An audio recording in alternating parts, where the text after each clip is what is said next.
नमस्कार बंधुगण बंधु माने आपण मान समस्त को आज ज्योतिष कार्यक्रम को स्वागत। आज ज्योतिष कार्यक्रमटी कुंभ राशि व्यक्ति विशेष मानक पई बहुत गुरुत्वपूर्ण अटे, बहुत ही खास अटे।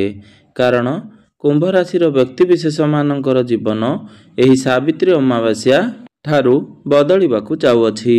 कारण ग्रह नक्षत्र मानकर चलन रे गोटे बहुत बड़ परिवर्तन हेबा पई जाउअछि, जहा द्वारा एमानकर जीवन रे थिबा समस्त दुख कष्ट एवं समस्यार अंत हेबा पई जाउअछि एवं पुणी थरे तांका जीवन रे खुशी फेरिबाकू जाउअछि। देवगुरु बृहस्पति, राहु एवं केतु एवं सूर्यंकर राशि परिवर्तन हेबाकू जाउअछि, जहा द्वारा आपणकर जीवन रे किछि बड़ हेबा पई जाउअछि। आपणक जीवन रे चालुथिबा समस्त दुख कष्टर अंत हेबा पई जाउअछि। एही सावित्री अमावास्या ठारू आपणकर जीवन रे नूतन खुशी फेरिबाकू जाउअछि। तेबे आसंतु जानिबा एही सावित्री अमावास्या पर ठारू आपणकर जीवन रे कोन सब बड़ परिवर्तन हेबाकू जाउअछि। तेबे बंधु माने वीडियोटी को आगो को बढ़िबा पूर्वरु जदि आपण मानकर भी कुंभ राशि होई थाए तेबे वीडियो को गोटे लाइक करी चैनल टी को सब्सक्राइब कर दियंतु एवं वीडियो को स्किप न करी थरे मात्र शेष पर्यंत निश्चिंत देखंतु। एवं आपण भी ईश्वर को सच्चा हृदय रे भक्ति करुथांती, विश्वास करुथांती तेबे भक्ति एवं श्रद्धार सहित कमेंट बॉक्स रे जय मां लक्ष्मी, जय जगन्नाथ अवश्य लिखि दियंतु। तेबे बंधु माने जेहेतु पूर्वरु राहु एवं केतु एवं बृहस्पतिंकर स्थिति आपणकर कुंडली रे भल नथिला, जहा फल रे आपणकर स्वास्थ्य बारंबार खराब रहुतुला।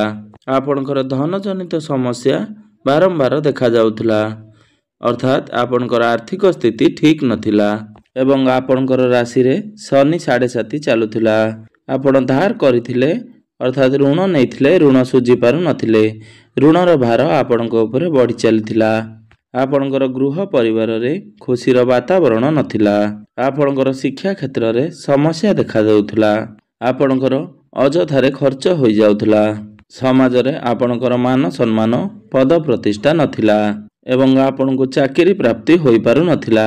आपण संतान संतति को नै चिंता रे रहुथिले। आपणकर व्यापार वाणिज्य रे लॉस हेउथुला।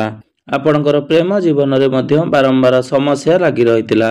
तेबे एही भली जहा भी समस्या आपणकर जीवन रे चालुथुला ताहा एबे दूर हेबा पई जाउअछि। एही सावित्री अमावास्या ठारू आपणकर जीवन रे पुनर्बार खुशी फेरिबाकू जाउअछि। आपणकर जीवन रे नूतन सूर्य उदय हेबा पई जाउअछि। तेबे बंधु माने सर्वप्रथम तो देवगुरु बृहस्पतिंकर राशि परिवर्तन होई सारिछि। बृहस्पति आपणकर पंचम भाव को चलन करिसंती एवं ज्योतिष शास्त्र मतरे पंचम भाव रे बृहस्पतिंकर चलन को अत्यंत शुभ बोली माना जाई थाए।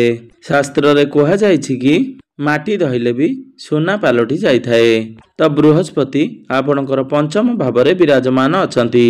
तो पंचम भावटी होई थाए आपणकर शिक्षा क्षेत्र एवं प्रेम जीवन एवं संतान संततिर भाव होई थाए। तो सर्वप्रथम तो आपनको आपणक शिक्षा क्षेत्र रे बहुत अधिक सफलता प्राप्ति हेबो।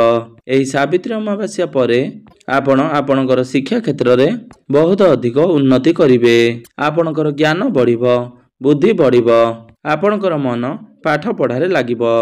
आपण कोनोसी उच्च शिक्षा करिबा पई विदेश को यात्रा करि पारंती। आपण कोनोसी नूतन स्थान रे एडमिशन नै पारंती। तो एही सावित्री अमावास्या परे जदि आपणकर कोनोसी एग्जाम रहिछि तेबे सेथिरे आपण निश्चिंत भावरे उत्तीर्ण करिवे। आपण कॉम्पिटिटिव एग्जाम रे बा सरकारी परीक्षा रे आपनको निश्चिंत भावरे सफलता प्राप्ति हेबो।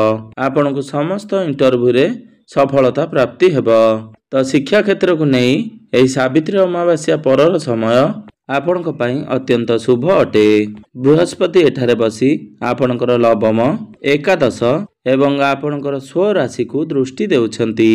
तो आपणको आपणकर प्रेम जीवन रे सफलता प्राप्ति हेबो। पूर्वरु जदि आपणकर प्रेम जीवन रे कथावार्ता बंद हो जाइतिला बा ब्रेकअप आदि हो जाइतिला तेबे आपणकर पुनर्बार कथावार्ता होई पारे, प्याचअप हेबार संभावना बनुअछि एवं जेउ माने सिंगल अछंती सेमानकर पुणी थरे कथावार्ता होई पारे। ଆପଣଙ୍କୁ ନୂତନ ପାର୍ଟନର ମଧ୍ୟ ମିଳିପାରନ୍ତି। ଆପଣଙ୍କର ଭଲ ପାଇବା ଏହି ସାବିତ୍ରୀ ଅମାବାସ୍ୟା ପରେ ବିବାହର ରୂପ ନେଇପାରେ ଏବଂ ଯେଉଁ ପିଲାମାନଙ୍କର ବିବାହ ହୋଇପାରେ ନାହିଁ ବା ବିବାହ ଯୋଗ୍ୟ ହୋଇଯାଇଥିଲେ ମଧ୍ୟ ସେମାନଙ୍କର ଗୃହକୁ ବିବାହ ପ୍ରସ୍ତାବମାନ ଆସିପାରେ ଏବଂ ବିବାହ ସ୍ଥିର ମଧ୍ୟ ହୋଇପାରେ। ଆପଣଙ୍କୁ ମିଳନ ସୁଖ ପ୍ରାପ୍ତି ହେବ। ଆପଣଙ୍କୁ ଭ୍ରମଣ ସୁଖ ପ୍ରାପ୍ତି ହେବ। ଗୁରୁ ଏଠାରେ ବସି ଆପଣଙ୍କର ନବମ ଭାବ ତଥା ଭାଗ୍ୟ ଭାବକୁ ଦୃଷ୍ଟି ଦେଉଛନ୍ତି, ତ ଭାଗ୍ୟ ଆପଣଙ୍କର ପୂର୍ଣ୍ଣ ମାତ୍ରାରେ ସାଥ ଦେବ। ଭାଗ୍ୟ ବଳରେ ଆପଣ ସମସ୍ତ କ୍ଷେତ୍ରରେ ସଫଳତା ପ୍ରାପ୍ତି କରିବେ। କମ୍ ପରିଶ୍ରମରେ ଆପଣଙ୍କୁ ଅଧିକ ସଫଳତା ପ୍ରାପ୍ତି ହେବ। ଆପଣ କୌଣସି ପ୍ରପର୍ଟି, ଭୂମି, ଜମି କିମ୍ବା ନୂତନ ଗୃହ ଇତ୍ୟାଦି ନିର୍ମାଣ କରିପାରନ୍ତି। ସେୟାର ମାର୍କେଟ, ଷ୍ଟକ୍ ମାର୍କେଟ ଏବଂ ଟ୍ରେଡିଂରେ କାର୍ଯ୍ୟ କରୁଥିବା ବ୍ୟକ୍ତିବିଶେଷମାନଙ୍କୁ ଆକସ୍ମିକ ଧନ ପ୍ରାପ୍ତି ହେବାର ଯୋଗ ବନୁଅଛି। ଏହି ସାବିତ୍ରୀ ଅମାବାସ୍ୟା ପରେ ଆପଣଙ୍କର ମନ ଧର୍ମ ଆଡ଼କୁ ଅଗ୍ରସର ହୋଇପାରେ। ଆପଣ ଧର୍ମ କାର୍ଯ୍ୟରେ ନିଜକୁ ନିୟୋଜିତ କରିବେ। ଆପଣ କୌଣସି ଧାର୍ମିକ ସ୍ଥାନକୁ ଯାତ୍ରା କରିପାରନ୍ତି। ସମାଜରେ ଆପଣଙ୍କର ମାନ ସମ୍ମାନ ପଦ ପ୍ରତିଷ୍ଠା ପ୍ରାପ୍ତି ହେବ। ଆପଣଙ୍କୁ ଯଶ କୀର୍ତ୍ତି ପ୍ରାପ୍ତି ହେବ। ଗୁରୁ ଏଠାରେ ବସି ଆପଣଙ୍କର ଏକାଦଶ ଭାବ ତଥା ଇଚ୍ଛା ପୂର୍ତ୍ତିର ଭାବକୁ ଦୃଷ୍ଟି ଦେଉଛନ୍ତି। ତ ଆପଣଙ୍କର ମନରେ ଯଦି ଦୀର୍ଘ ଦିନ ଧରି କୌଣସି ମନୋକାମନା ଥିଲା ବା କୌଣସି ବି ଇଚ୍ଛା ଥିଲା ତ ଏହି ସାବିତ୍ରୀ ଅମାବାସ୍ୟା ପରେ ଏହା ପୂର୍ଣ୍ଣ ହେବା ପାଇଁ ଯାଉଅଛି। ଆପଣଙ୍କର ଅଟକି ରହିଥିବା ସମସ୍ତ କାର୍ଯ୍ୟ ପୁଣି ଥରେ ଚାଲୁ ହେବା ପାଇଁ ଲାଗିବ। ଆପଣଙ୍କୁ ବଡ଼ ଭାଇ ଭଉଣୀଙ୍କର ସପୋର୍ଟ ପ୍ରାପ୍ତି ହେବ। ଏକାଦଶ ଭାବଟି ଲାଭର ଭାବ ହୋଇଥାଏ, ତ ଆପଣଙ୍କୁ ଚତୁର୍ଦିଗରୁ ଲାଭ ପ୍ରାପ୍ତି ହେବ। ଆପଣଙ୍କୁ ସମସ୍ତ କ୍ଷେତ୍ରରେ ଲାଭ ପ୍ରାପ୍ତି ହେବ। ଆପଣଙ୍କୁ କୌଣସି ଗୁପ୍ତ ଧନ ପ୍ରାପ୍ତି ହୋଇପାରେ। ଆପଣଙ୍କୁ ପୈତୃକ ସମ୍ପତ୍ତି ପ୍ରାପ୍ତି ହୋଇପାରେ। ପିତାଙ୍କ ସହିତ ସମ୍ପର୍କ ଆପଣଙ୍କର ନିବିଡ଼ ହେବ। ପିତା ଆପଣଙ୍କୁ ସମସ୍ତ କ୍ଷେତ୍ରରେ ସାହାଯ୍ୟ ସହଯୋଗ କରିବେ। ତ ଆପଣଙ୍କର ପିତାଙ୍କର ଯଦି ପୂର୍ବରୁ କିଛି ସ୍ୱାସ୍ଥ୍ୟଜନିତ ସମସ୍ୟା ଲାଗି ରହିଥିଲା ତାହା ମଧ୍ୟ ଦୂର ହୋଇଯିବ। ଗୁରୁ ଆପଣଙ୍କର ପଞ୍ଚମ ଭାବରେ ରହି ଆପଣଙ୍କର ଲଗ୍ନ ଭାବ ତଥା ପ୍ରଥମ ଭାବକୁ ଦୃଷ୍ଟି ଦେଉଛନ୍ତି ଏବଂ ଆପଣଙ୍କର ନିଜ ରାଶିକୁ ଦେଖୁଛନ୍ତି। ତ ପୂର୍ବରୁ ଆପଣଙ୍କର ସ୍ୱାସ୍ଥ୍ୟରେ ଯଦି ସ୍ୱାସ୍ଥ୍ୟଜନିତ ସମସ୍ୟା କିଛି ଲାଗି ରହିଥିଲା ତ ଆପଣ ଯଦି କୌଣସି ବଡ଼ ରୋଗରେ ଆକ୍ରାନ୍ତ ଥିଲେ ତ ଆପଣଙ୍କୁ ସମସ୍ତ ରୋଗରୁ ମୁକ୍ତି ମିଳିଯିବ। ଆପଣ ନିଜକୁ ହେଲ୍ଦି ଅନୁଭବ କରିବେ। ସମାଜରେ ଆପଣଙ୍କୁ ମାନ ସମ୍ମାନ ପ୍ରାପ୍ତି ହେବ। ଆପଣଙ୍କର ଲୋକ ସମ୍ପର୍କ ବଢ଼ିବ ଏବଂ ଆପଣଙ୍କର ଲଗ୍ନରେ ରାହୁ ବିରାଜମାନ ଅଛନ୍ତି। ଆପଣ କିଛି ଅଲଗା କରିବା ପାଇଁ ଭାବିପାରନ୍ତି। ରାଜନୀତି କ୍ଷେତ୍ରରେ ଥିବା ଲୋକମାନଙ୍କୁ କିଛି ସଫଳତା ପ୍ରାପ୍ତି ହେବ, କାରଣ ରାହୁ ହେଉଛନ୍ତି ମୁଣ୍ଡବିହୀନ ଗ୍ରହ, ଭ୍ରମିତ ଗ୍ରହ। ଆପଣ ସମସ୍ତ କାର୍ଯ୍ୟକୁ ସର୍ଟକଟ ତରିକାରେ କରିବା ପାଇଁ ପସନ୍ଦ କରିବେ। ରାହୁ ଆପଣଙ୍କର ଲଗ୍ନରେ ଥିବା ହେତୁ ଆପଣଙ୍କୁ ସମୟ ସମୟରେ ଧନ ମଧ୍ୟ ପ୍ରାପ୍ତି ହୋଇପାରେ, କିନ୍ତୁ ଆପଣ ଆପଣଙ୍କର ବୈବାହିକ ଜୀବନ ଉପରେ ବିଶେଷ ଧ୍ୟାନ ଦିଅନ୍ତୁ, କାହିଁକି ନା ସପ୍ତମ ଭାବରେ କେତୁ ବିରାଜମାନ ଅଛନ୍ତି। କାରଣ ଆପଣ ଆପଣଙ୍କର ବୈବାହିକ ଜୀବନ ଉପରେ ଧ୍ୟାନ ରଖନ୍ତୁ, କାହିଁକି ନା ସପ୍ତମ ଭାବରେ କେତୁ ବିରାଜମାନ ଅଛନ୍ତି। ତ ଆପଣ ଆପଣଙ୍କର ବୈବାହିକ ଜୀବନ ଉପରେ ବିଶେଷ ଧ୍ୟାନ ଦିଅନ୍ତୁ।